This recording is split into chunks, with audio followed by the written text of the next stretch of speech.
Sebenarnya kayaknya kurang sebaik IHSG juga ya Iya. di pagi hari ini. Kalau kita lihat IHSG berada di teritori negatif di pembukaan pasar di satu di pagi hari ini. Tapi nanti kita akan mengulas pergerakan pasar di hari ini Betul. ya dalam segmen Markets Now.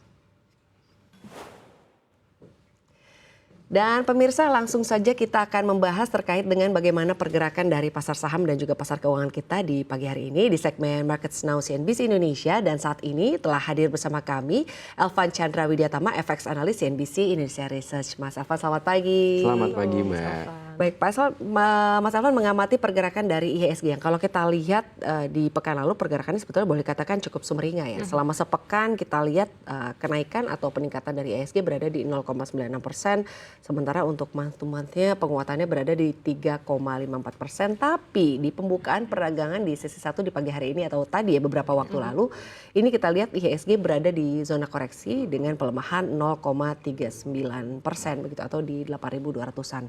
Nah, Anda sendiri melihatnya untuk di pergerakan hari ini saja sebetulnya IHSG ini geraknya akan ke arah mana begitu ya di tengah sentimen-sentimen yang ada saat ini? Iya, kalau kita berbicara khusus untuk pergerakan indeks pada hari ini, jelas sentimen yang atau potensi daripada pergerakan atau sampai di level penutupan hari ini itu akan cenderung negatif gitu ya, atau mengalami koreksi. Kenapa? Sebetulnya hal ini tuh sudah terprediksi gitu dari akhir pekan kemarin. Karena kalau kita lihat di hari Jumat itu Wall Street itu mengalami koreksi yang cukup besar ya. Kita lihat Nasdaq, kemudian S&P dan juga Dow Jones itu kompak semuanya melemah akibat daripada hanya sebatas karena tweet daripada Presiden AS ya Donald Trump mengenai penerapan tarif yang kemungkinan akan dikenakan sekitar 100% terhadap China gitu.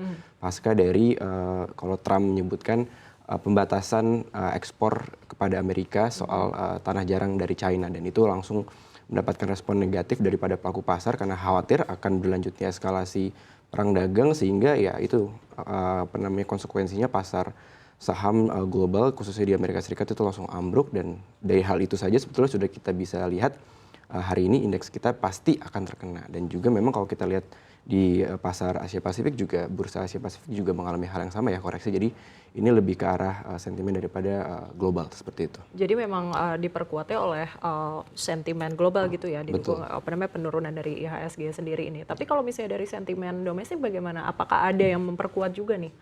Kalau dari domestik saya tidak begitu melihat ada semacam sentimen besar yang mampu menggerakkan pasar pada hari ini atau pekan ini sebetulnya, karena kalau kita lihat lebih ke arah minggu depan gitu ya, daripada RDGBI ya di pekan depan tentu itu akan pasar akan mencermati bagaimana hasil daripada RDGBI, apakah lanjut menurunkan suku bunga atau menahan, dan itu pasti akan menjadi sentimen bagi pasar keuangan tanah air. Tapi kalau di pekan ini dari dalam negeri saya tidak melihat begitu banyak adanya sentimen-sentimen yang dapat mempengaruhi pergerakan pasar seperti itu.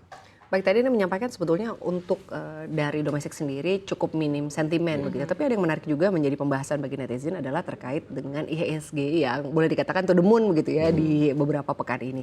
Apakah ini sebetulnya ada kaitannya dengan pergantian dari Menteri Keuangan yang baru atau Pak Purbaya, atau sebetulnya apa sih ini yang mungkin sampai dengan saat ini masih menjadi pertanyaan? IHSG cukup betah nih berada di level 8.200-an.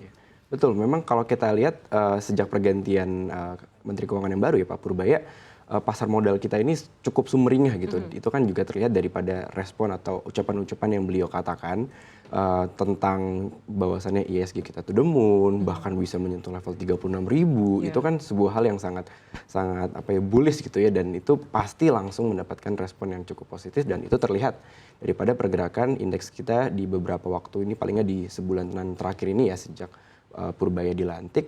Dan memang tapi sayangnya saya belum melihat secara fundamental emiten-emiten ini cukup mendukung untuk indeks kita itu melanjutkan pergerakan atau melanjutkan kenaikan sampai level-level tertentu gitu, atau menciptakan all time high baru sampai 36.000 gitu. Jadi secara fundamental saya masih belum melihat ada cukup kuat untuk indeks kita mengalami kenaikan yang cukup signifikan dalam waktu ke depan sih, saya melihatnya seperti itu. Oke, Elvan, yang kalau kita lihat juga di pagi hari ini sepertinya sektor-sektor di IHSG ini mayoritas merah begitu ya, hanya teknologi saja nih yang bergerak hijau, tapi juga itu tipis begitu ya. Ini kalau misalnya dari Elvan melihatnya bagaimana nih dari sektoral? Iya, tentu kalau secara sektoral otomatis dengan sentimen yang cukup negatif akibat dari global tersebut, dari Trump dan juga market global ini mengalami koreksi, tentu hampir semua sektor mengalami koreksi ya, dan itu sangat wajar. Cuman kita mesti melihat bahwasannya nggak semua sektor itu secara fundamental itu jelek. Ada sektor-sektor yang saat ini masih cukup menarik untuk bisa kita cermati, misalkan sektor yang atau emiten-emiten yang bergerak di bidang emas, ya, di pertambangan emas yang saat ini akibat dari ketidakpastian politik di AS dan juga perang dagang AS dengan China yang meningkat ini, justru meningkatkan harga daripada emas global ya yang sudah mengalami kenaikan cukup kencang. Dengan adanya ketidakpastian baru ini, tentu ini memberikan kemungkinan atau harapan bagi harga emas ini untuk melanjutkan rally-nya gitu, dan dengan kenaikan tersebut otomatis emiten-emiten yang bergerak di bidang emas itu akan ya menjadi keuntungan ya bagi mereka ya secara profit karena harga jual emasnya yang cukup tinggi. Baik, menarik sebetulnya jika kita melihat harga emas ya yang terus merangkak naik. Nah, kita juga sempat mengamati beberapa artikel begitu bahwa disampaikan emas ini naik selain daripada tensi geopolitik juga adalah terjadinya peningkatan demand sementara supply-nya mulai terjadi penurunan. Nah, Anda sendiri melihatnya terkait dengan harga emas sampai dengan akhir tahun ini, apakah masih akan terus bullish atau seperti apa? Ya, kalau saya melihat dengan momentum yang ada saat ini ditambah dengan kondisi global yang saat ini masih banyak ketidakpastian mulai dari Amerika Serikat, kemudian juga politik Amerika Serikat serta juga tarif dagang Trump yang sampai saat ini masih sedikit atau bisa dikatakan terus menimbulkan gonjang-ganjing gitu ya. Hanya sebatas dengan tweet Trump saja itu bisa meluluhlantahkan gitu ya. Uncertainty ini yang sangat menciptakan ketidakpastian, dan saya rasa dengan hal-hal tersebut sangat mungkin bahwasannya harga emas global ini terus mencetak all time high di sepanjang tahun 2025 ini gitu. Bahkan banyak yang memprediksi setelah level 4.000 ini bisa sampai level 5.000 ya. Wow. Cuman itu masih saya rasa masih sedikit jauh ya. Paling nggak level di atas 4.000 ini masih akan cukup bertahan dalam sampai akhir tahun ini saya melihatnya.